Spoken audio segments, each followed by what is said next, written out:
नमस्कार, एक बार फिर से आप सभी का स्वागत है DS4 न्यूज में। आज हमारे साथ खास मेहमान जो है मिश्रा साहब मौजूद हैं, सुप्रीम कोर्ट के माने जाने अधिवक्ता। जी हां, आज इलेक्टोरल बॉन्ड मामले को लेकर के फिर से आज सुनवाई हुई है और सुप्रीम कोर्ट ने जो है साफ तौर पे कहा है कि जो भी इलेक्टोरल बॉन्ड से जुड़ी हुई जो जानकारी है अब सब कुछ जो है साझा करना पड़ेगा, उसका खुलासा जो है होना बहुत ज्यादा जरूरी है। और साफ तौर पर जो है सुप्रीम कोर्ट ने कहा है कि 21 तारीख तक का जो है सभी जानकारी देने का आदेश दे दिया है 5 बजे तक के लिए। और साथ ही साथ यह भी कहा गया है कि जैसे ही डेटा जो है इलेक्शन कमीशन के पास आता है तो वो वेबसाइट पे जो है सारा डेटा जो है अपलोड कर दे। यानी कि महज 3 दिन का वक्त रह गया है।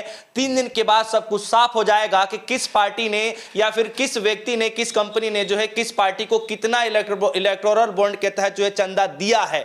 तो अब ज्यादा बातचीत करने के लिए आज क्या कुछ हुआ सुप्रीम कोर्ट के अंदर बातचीत करेंगे।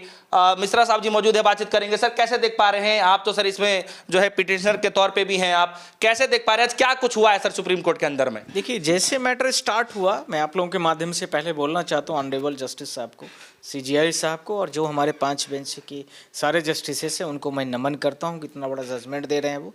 और इसके साथ में उनकी ड्यूटीज़ भी है, पर यह है कि भारत देश की रक्षा और सुरक्षा, साथ में आंतरिक व्यवस्था को भी देखते हुए आज जिस तरह से स्टेट बैंक ऑफ इंडिया के द्वारा मुकुल रोहतगी ने और जिस प्रकार से सॉलिसिटर जनरल ने तुषार मेहता ने जिस तरह से अपने आप को प्रेजेंट किया है कि पूरे भारत देश में एक मीडिया कैंपेन चलाया जा रहा है अगेंस्ट गवर्नमेंट के, पहला पॉइंट।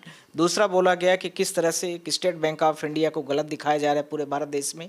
तीसरा सबसे बड़ी बात थी कि उन्होंने यह भी स्पष्ट करते हुए बोला कि मीडिया एक्ट ट्रायल चल रहा है।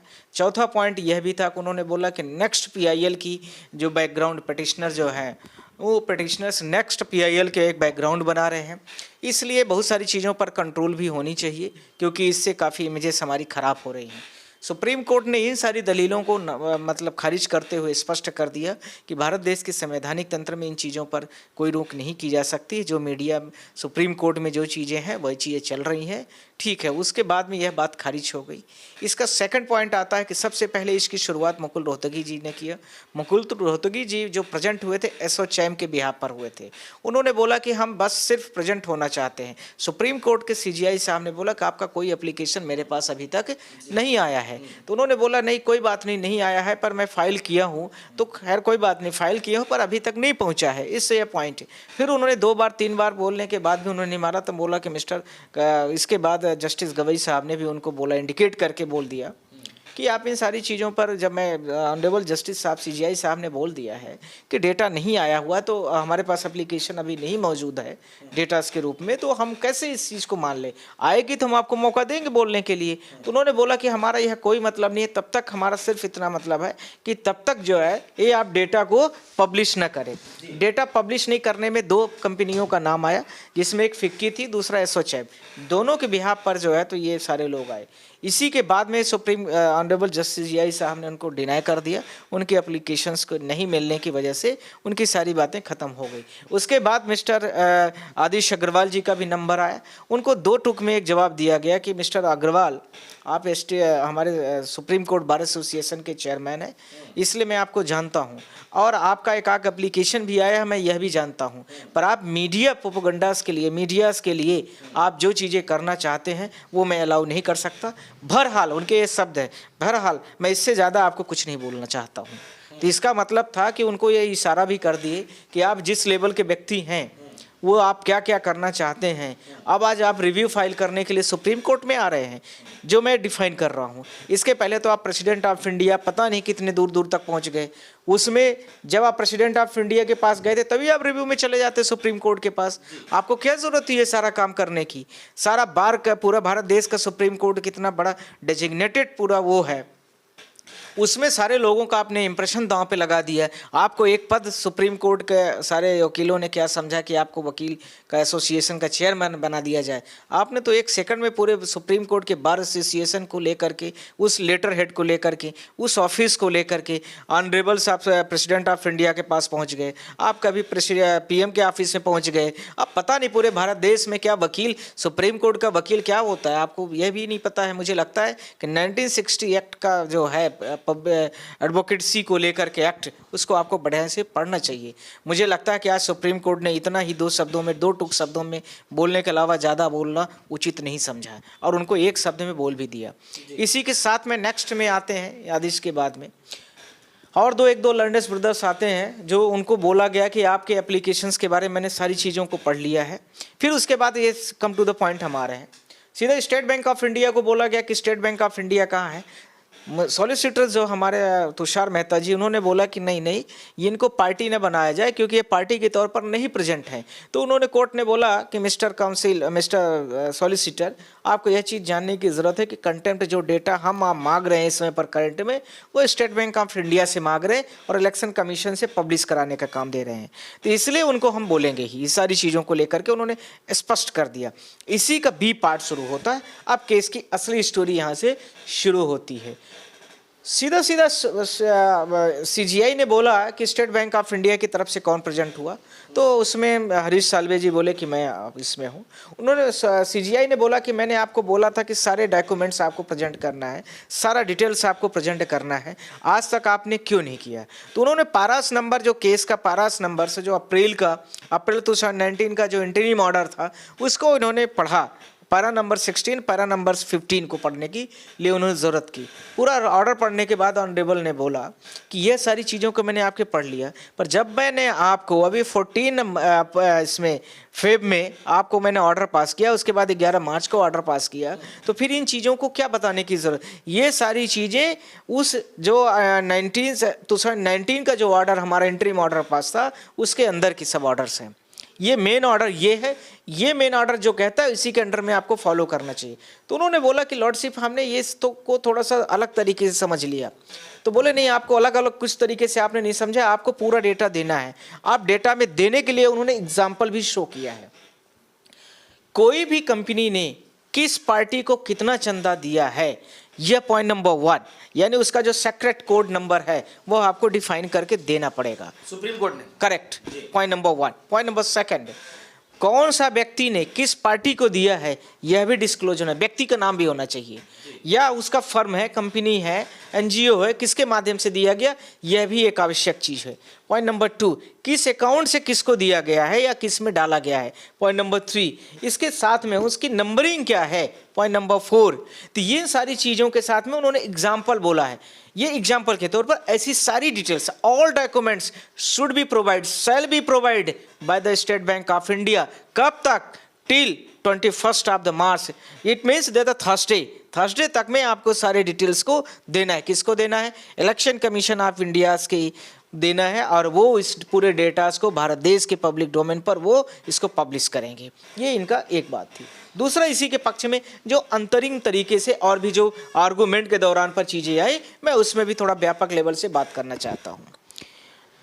हरीश साल्वे का यह भी, मतलब स्टेट बैंक ऑफ इंडिया का यह भी कहना था कि जिस तरह से हमारे ऊपर बड़े लेवल पर एलिगेशंस लगाए जा रहे हैं, हमारे ऊपर बहुत बड़े लेवल पर और भी हमारी इमेज को डैमेज किया जा रहा है, तो उसको लेकर के कोर्ट ने कोई भी कमेंट नहीं किया। उन्होंने बहुत व्यापक लेवल पर, मुझे लगता है कि 10 मिनट का उनका ग्राउंड जो था सिर्फ और सिर्फ स्टेट बैंक ऑफ इंडिया का डिफेम अपने आप को दिखाना था कि मुझे डिफेम किया जा रहा है। पर मेरा आप लोगों के माध्यम से सवाल है और जवाब भी है कि जब ये सारी चीज़ें डिस्क्लोज हैं तो आपको इतना टाइम लगाने की जरूरत क्या थी? आप उसी दिन क्यों नहीं डेटा को डिस्क्लोज कर दीजिए। सुप्रीम कोर्ट ने जैसा आज के बोला, फटकार लगाई, उसके बाद उन्होंने स्पष्ट बोला कि आपको जब मैंने 1 बार 2 बार बोल दिया था, आप क्यों नहीं डेटा को डिस्क्लोज कर रहे हैं? ये क्या तमाशा चल रहा है? आप क्या करना चाहते हैं? लेकिन वकील साहब, ये भी दलीलें दी जा रही थी, सुनने में भी आ रहा था कि वो स्पष्ट तरीके समझ नहीं पाए कि कितना डिटेल देना, क्या ऐसा भी था? करेक्ट, मैंने यही बोला है आपसे कि उन्होंने, हरीश साल्वे ने यही बोला कि मैं पूरी तरीके से जजमेंट को समझ नहीं पाया। जब जजमेंट को मैं नहीं समझ पाया, इसलिए मैं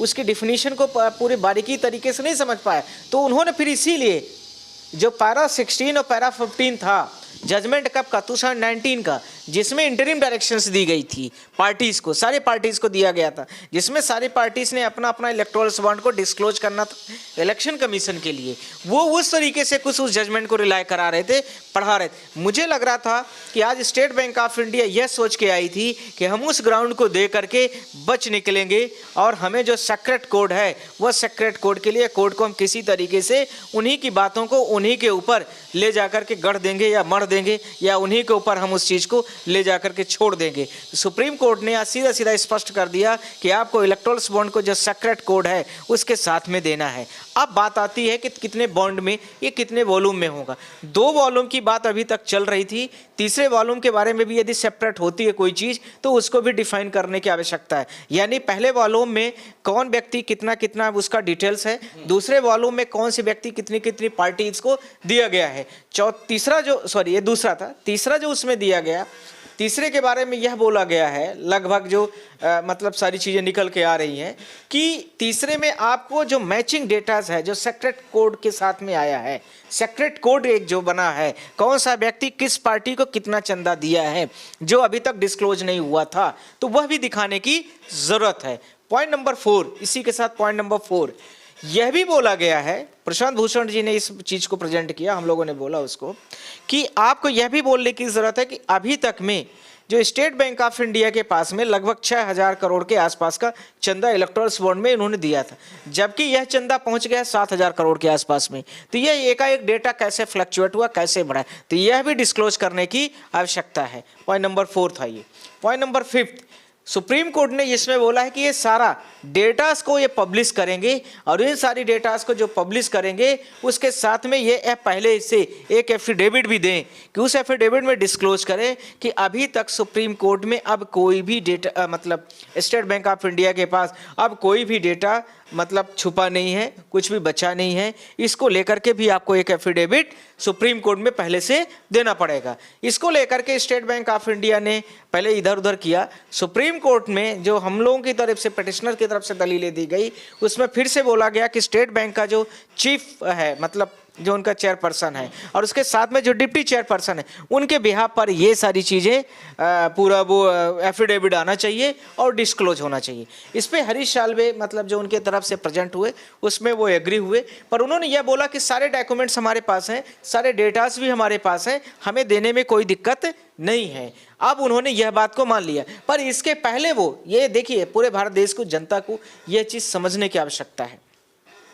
जब 11 मार्च को सुप्रीम कोर्ट में इस मैटर की सुनवाई चल रही थी तब वह क्यों 30 जून तक का टाइम चाह रहे थे? जब आपके पास सारी चीज़ें अभी से हैं, सारे डिटेल्स आपके पास हैं, तो आपको उस दिन तक की क्या आवश्यकता थी?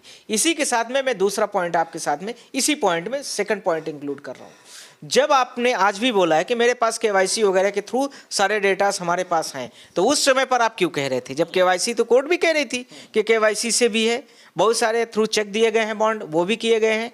इसी के साथ में यह भी बोला गया कि केवाईसी के अलावा, चेक के अलावा एनएफटी के भी द्वारा बहुत सारे पेमेंट किए गए हैं, आरटीजीएस के द्वारा भी कुछ लोगों ने किया गया है, कुछ लोगों ने फिजिकल स्लिप पे किया है। तो ये सारी चीज़ें हैं। ये पॉइंट नंबर इसका सेकंड था।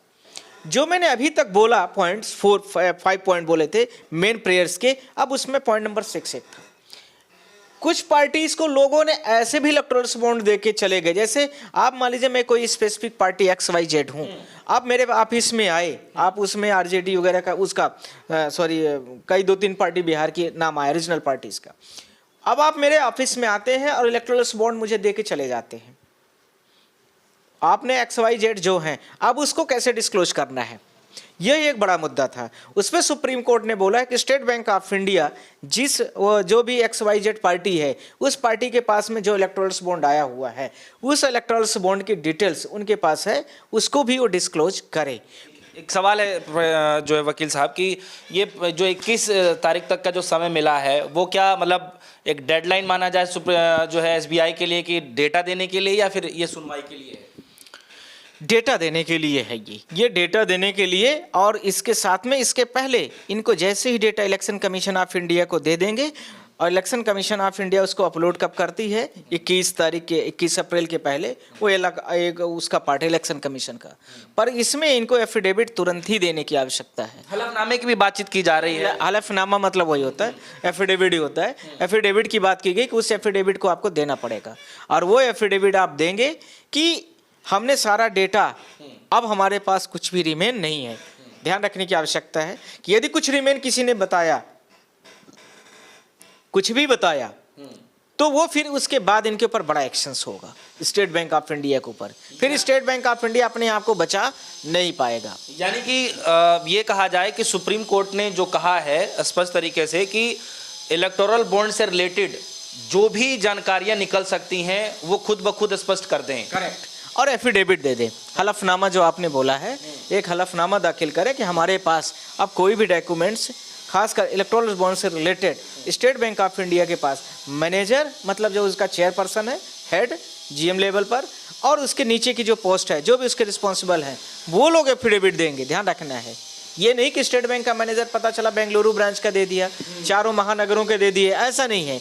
वो जो हेड अथॉरिटी है और जो डिप्टी हेड अथॉरिटीज है उसका सब बॉडीज है, वो आकर के एफिडेविट देंगे कि अब मेरे पास इलेक्टोरल बॉन्ड से रिलेटेड कोई भी डेटा नहीं बचा हुआ है, जिसको लेकर के सुप्रीम कोर्ट ने यह चीज़ को स्पष्ट कर दिया है आज। एक आखिरी सवाल है सर कि अब महज 3 दिन का वक्त बच गया है, क्या लगता है कि अब सब कुछ साफ हो पाएगा? वो 2 पीडीएफ तो सबके सामने रहे, जिसमें एक जो है जिन्होंने डोनेशन दिया, दूसरे पीडीएफ में ये है जिस पार्टी को मिला, लेकिन जिस तरीके से आप बता रहे हैं कि इसमें हो सकता है कि एक कॉलम और बढ़ जाए उन दोनों को लिंक करके, तो क्या लगता है कि वो 3 दिन का जो समय जो जिस तरीके से दिया गया वो साफ होता हुआ दिखाई दे रहा है? बिल्कुल, उसके माध्यम से जो जितने भी सेपरेट बैलेट्स हैं वो सारी चीज़ें डिस्क्लोज हो जाएंगी, क्लियर हो जाएंगी और उससे सारी चीज़ें स्पष्ट हो जाएंगी।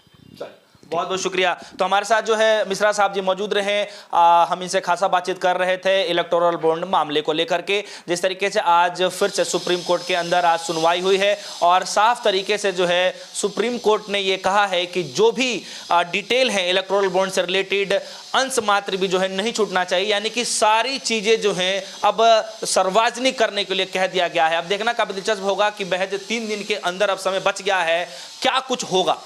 फिलहाल के लिए दीजिए इजाजत, देखते रहिए DS1 न्यूज़। धन्यवाद।